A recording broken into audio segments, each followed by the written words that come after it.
Hey everybody, so we're back for another episode, and today we're going to talk about purpose. Whew, my favorite topic. The favorite topic. The most used word. The most used word in Christianity as a young person.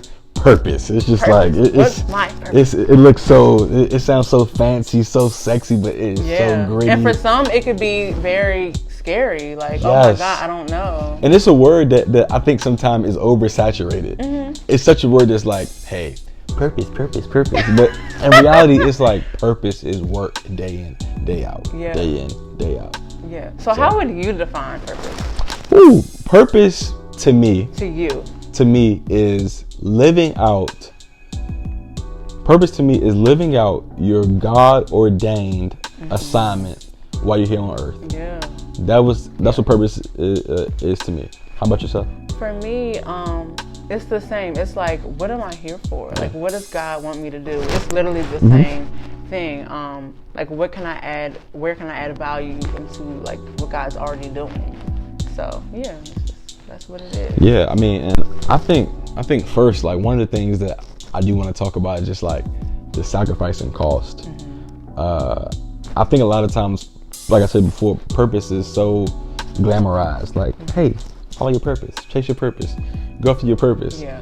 We don't really talk about like the reality of purpose, like what purpose looks like on like a day-to-day basis. Mm-hmm. Like what does that look like for you on a day-to-day basis? On a day-to-day basis, I would have to say just like making daily decisions, like moment by moment, like is this aligning to what I know? Because I don't always, like a purpose, you don't always know what God is up to or like where he wants you to go. It's a faith walk. It's so you literally a faith walk. Like just walk wherever he reveals to you as you spend time with him and his word and just like in life. So I would just say purpose to me is like obedience and aligning yourself to, okay, if God is telling me that I need to be a doctor to, not me, but whoever, then... It could be, but never mind. No, I don't like blood, okay. So... Maybe a doctor in social work or psychology. Right, exactly. Psychologist, okay. But you're right. I need to think about that. See, dive deeper. Always, deeper. But okay, we're not here. But seriously, like, what decisions am I making towards that goal? And it's just that practical of like, am I reading about it? Am I like doing research on what it takes to get there? Or, just little daily things. So to me, it's like a daily obedience to like where you're aligning yourself. Okay. Yeah. How about you? Like, what is purpose? Purpose to me, on day-to-day basis, is about sacrifice. It's about consistency, and it's about doing the right thing when nobody else is watching. Yeah. It's about being a person of true integrity and a person that's trying to live a upright moral life.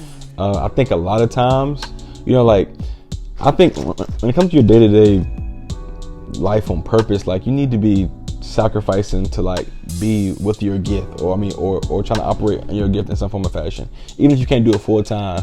Like there should be like some time of your day where you're devoting to that thing that you're trying to go after, whether that's the new business, whether that's a new job, whether that's the new relationship, because that's a form of purpose. True. Like devote some type of time to that thing day in and day out. And to be honest, purpose is going to cost you everything. Everything. Yeah, and that's what a lot of people, I'm glad you're talking about sacrifice, is a lot of people, not even just our age, but like in general, aren't willing to let go of things. Yeah. Or, you know what I mean? It really is yielding your life to Christ. Like when you say, like when God rescues you and like comes to you, it's truly like, all right, God, this is like not my life now, And so wherever he sends you or wherever he wants you to stay, because that's a hard part as well. A lot of times it is staying. Yeah, we talk about God told me to go here, and it's like sometimes like you have to remain. Yeah, like see, think about it. I mean, I made a post about this. Everybody wants to get around the suffering. The only way out is to go through it. That's true. Jesus, if Jesus was in the Garden of Gethsemane and said, "Father, can you pass this bitter cup to me?" God said, "Ain't no other way. You gotta go on the cross." Yeah. If he had to suffer, do you think you really can escape? Right. And using that same model is like, he said, take it if there's any other way, but he also said, your will be done. Yes. So it's that's where the sacrifice comes in. He's like, that's where the humility. Humility. Yes. And I think a lot of people they just aren't willing. Yes. You know, they think that, first of all, they don't think that there's anything wrong with them, or that they can't improve, or like life is good, but it's really, you know. And you know what's interesting? I mean, and I'll be transparent. Like, it's something that I have to lay up my, like it says, take up the cross and follow me. I have to do that daily, because it's areas in my life that I don't want to give up, you know, or like, you know, that I don't want to submit to. I mean, and God will be constantly just nudging me and pulling me and pulling me. I'm like, God, come on, bro. Can we negotiate? Yeah.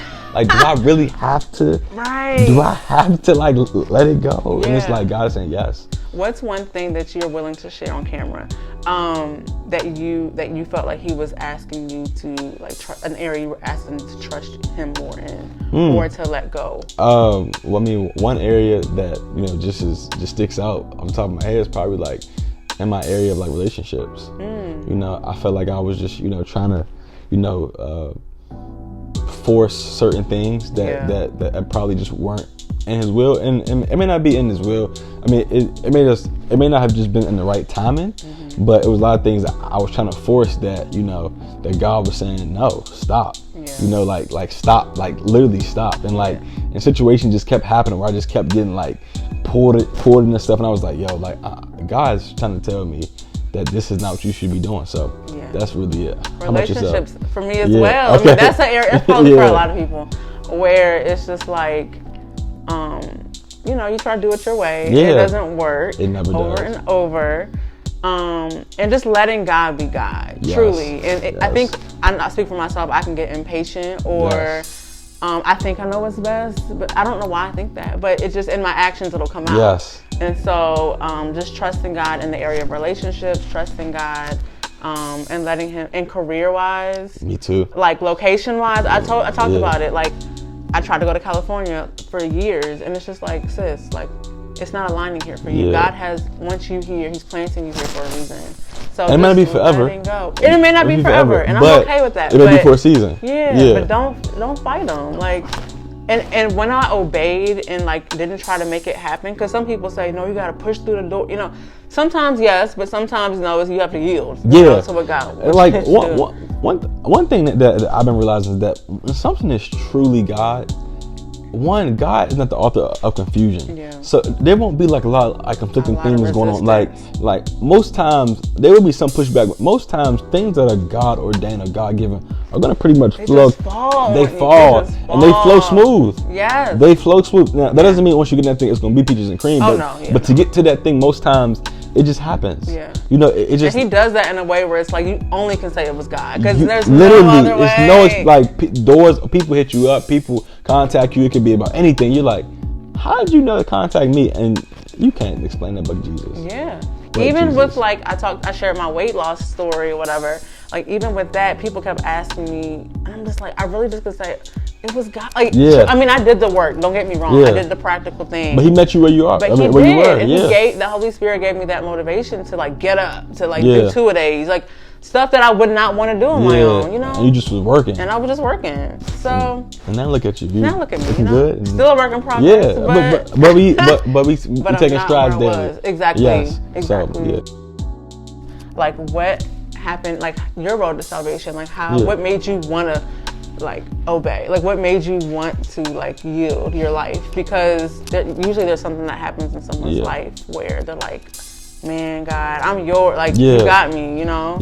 I think that so you know I had got saved when I was in 9th grade, and that was like my official like public declaration of like salvation. But I mean I had always acknowledged Christ. I probably just didn't do it. Like I didn't go through like the joining the church process and all that stuff. Right, like but I think that I was at a place, and I don't really remember it. Like it's never been anything that's just like made me just like submit, because like I was raised in the church, you know, and like even all parts of my family, like everywhere we went for like vacations or like summertime, I was in church on Sundays. So like I don't know if it was like one event, but like what I can say is that as of recent, I can answer it this way.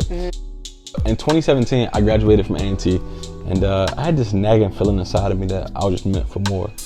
That, you know, I was meant to do more than just, you know, work a job, you know, get a degree and just do like the regular thing. I mean, I'm doing that now, by the way. There's nothing wrong with that. There's nothing wrong with that. I mean, I'm thankful for my job. I love, that I've had the ability, to provide for myself and stuff like that. So I'm not bashing working by any means, like that.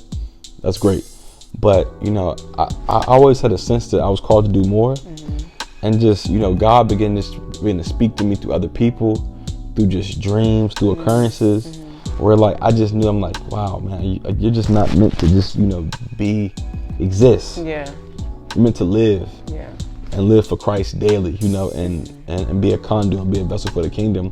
And, it took examples where, I remember being drunk and driving, literally driving drunk. Yeah. And God was speaking to me about, this is not you. Oh my God. This is not you. That's okay. Yeah. This is not you. I mean, and it was moments like that, I would be in my car. People don't even know this. This is this is a very transparent story. I'll be in my car and I'll just be like, wow, who am I? This is not me. Yeah. And I would know. I mean, and even sometimes I go to different environments, and I'm still 24, sometimes, I feel kind of out of place, I feel like I'm I'm enjoying the people, I'm enjoying the environment, but, I just feel like this is not me, it's more for me out here, and it's nothing wrong with partying, nothing like that, or having a good time. I'm not bashing that, but when you're called, and when you got that thing inside of you, you can't run from it. It doesn't matter where you're at, it'll find you. Yeah, that's true. I can be in a grocery store. I can literally be at the grocery store. People, matter of fact, I was in the club one time, and the girl said, "He gonna be a preacher." I'm in the club and I was lit. You can't escape I was in the club. it. You can't escape it. So yeah. Hopefully that answers your question. Don't you love that about God? Yes. He loves us so much. He chases through us any and everything. in the middle of through all your sin. Yeah. I mean, it's been time. Yeah, I can. Yeah. Don't tell him too much. Yeah. I can go for this. I'll stop that. Yeah, we all got stories, I'm man. stopping right there, man. Yeah, for me, my reason was grew up like you, much similar. Grew up in church, got saved when I was really young, 8. I just knew it was an 8-year-old story. I just don't want to go to hell. I want to be with Jesus forever. That's what I said with my mom, and in our room, in our house. And then didn't really live for him. I went through my own thing for a while, and then I remember the moment for me was drinking. It was a drinking moment where I drove home drunk, from Fort Washington I remember you told me the story. To Largo, yep. And my car shut down in the middle of 202, and I'm like, it's 1 a.m. I'm like, what? My car. So the police officers came. I should have got a DUI. But I told them, I was like, I don't know I don't know my address. I don't know how to get into my phone. I had a whole bottle of wine by myself. And, I could have killed somebody, and I just know God's grace on my life was so evident that night. It was evident before that, but that was night, that was a turning point. I never saw my dad doesn't really cry like that. My dad was boo-hooing, you could have died, you could have killed somebody. Yeah. And I remember another time, it was just a lot of drinking incidents where I was hung over one time in church, and I remembered whatever the message, that's why you got to go, just show up, y'all, because whatever state you're in, because I was sitting there and I felt the Holy Spirit saying, just speaking, I can't take you to where I want to take you like this. And so I rededicated my life that day. It was 2016. And I would thank God for a terror. We were just talking about the night before, and how I was acting crazy to people, whatever. And I just knew he wanted me to be different. And so I say, I'm like, Lord, if you got me out of that, I'm yours. Listen, I'm here to serve. So, yeah. That's good. That's good. So, how much did life change after that? After that, I was just hyper aware of everything. I was just probably a lot. I was obedience. And one of my big sisters was no matter how big or small, obey. It could just be if God tells you to go say hi to that person, encourage them. You just don't know why, but just no matter how big or small, just do what he wants you to do. And so just simplifying it like that, I just really take that to heart and make sure I align. And I just got closer to God. I started, I think Heather Lindsay was at the time, she was fresh out. So just like trying to be intentional about getting to spend time with God and healing from like other bad stuff. So how about you? Like when you... Well, I mean, still to this day, not all my friends understand or kind of get like what I'm doing or like why I'm doing it. So I mean, that can be a bit frustrating at times. Very. When I first really began chasing the purpose and chasing the Christ on a different level, I kind of think my family was kind of like trying to figure things out. Not that they didn't believe, but they was just kind of like observing, Yeah. So like it was more so like the only friend I really had to really talk about is like like Sid for real, because like me and him both kind of have similar calls, in different realms. Right. But we kind of had similar experiences. Like the same vision, for our life, and it was tough. Yeah. It was tough. I definitely went through a friend transition where like it just got smaller and smaller and smaller. And that's what happens when you chasing purpose. People kind of start looking, like I felt like people were making fun of me in a way, low key on the slide. And then I had friends who, it was an adjustment for sure in relationships. And it's tough. It hurts. Yes. Like I think I'm the type of person to try to act like it did, like before you hurt me, like I'm out of here. Like I'm that type of person, or I was. I'm trying not to be, but it's definitely an adjustment in relationships, and it can be very challenging. Yes, so I think people need to hear that. Yes, they do. That's one of the main things that I didn't want to get across in this video, is that's a part of the sacrifice of purpose. Yeah. Your friend group will most likely it's going to change. Hey guys, so we're back and we're going to give some practical tips. Yes. Ready? 3 of them. Just 3. 3 apiece. Yes. So 3 practical tips on how to operate in purpose and just how to, continue to fulfill the purpose that you have in your life. Yeah. So the first tip that I have is being consistent. Consistency is something that, in order to really reach where God's called you to be, you need to be consistent day in, day out. So whether that's working out, whether that's spending time with your significant other, that requires time too. Yeah. Or whether that's, working on your business, whatever it is, ministry, you need to be consistent day in, day out. Great people don't skip days. It's okay to rest because God has called us to rest, but you don't need to take that for granted and rest 5 days and work 2 days. Like you're lazy, you know what I'm saying? I guess being lazy. So you need to be consistent day in, day out over what it is that you're stewarding over in the season of your life. Yeah. So that's really good. And I think my number 1 tip is, and not in any particular order, but obedience, and is key for me. Just aligning whatever we have like thousands of decisions that we make every day. So just aligning and being intentional about what I'm doing and why, and just like wherever I know God is taking me, just a step at a time. That's good for sure.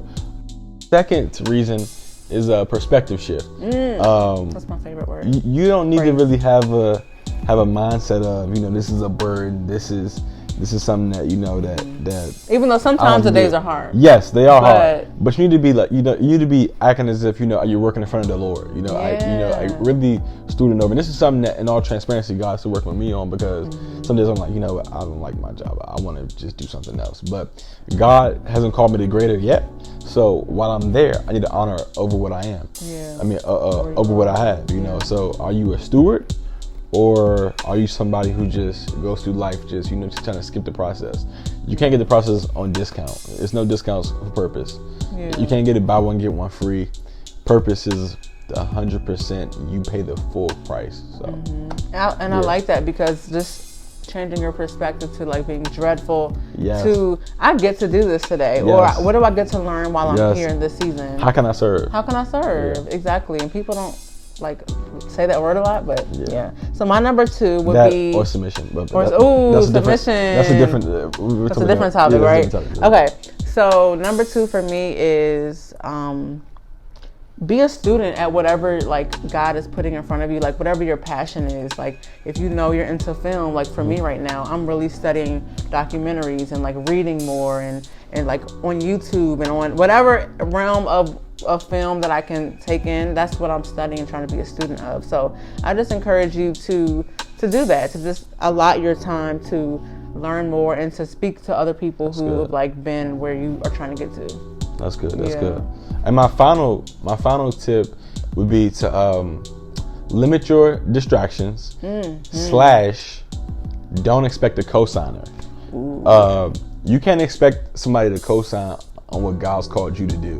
You know, like that's just most times your mom won't understand, your friends won't understand. So don't expect somebody to give you validation or approval over what you're chasing out there, because most times people won't understand in the beginning stages. That's one.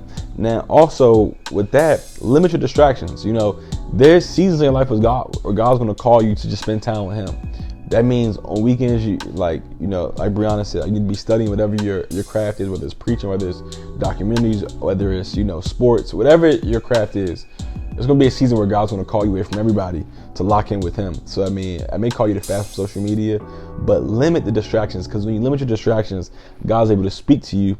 And to be honest, I believe, this is my belief, you can begin to move further along in the process quicker by limiting all outside distractions. Don't get it twisted. Life is going to happen regardless. Yeah. But you can limit some of those things by being focused. Yeah, you can. So. I love that. And number 3 for me, my last one is be intentional about how you're spending your time. I think everything's just intentional. He's intentional. Ooh, I can't sing, y'all, but he's intentional. I go ahead. No, but seriously, be intentional about how you're using your day. Just in this week, I realized that the days that I had structure and that I had time set for different things, whether it be working out, devotion, going to work, being on time, to things which I struggle with, being on time, but being intentional and having I pray for the Holy Spirit. Please do, because it's going to catch up to me one day. I got you. Pray for that. But yeah, be intentional about how you're using your time, and because if you don't have time set aside for certain things, and you just wake up and your whole day is gone, and you're like, dang, I didn't do anything today. Facts. So definitely working on that, and yeah, that's pretty much it. Yeah. Hey guys, once again we appreciate you. We thank you for tuning in today. Thank you guys. Power of Care. Game of Faith. We're out.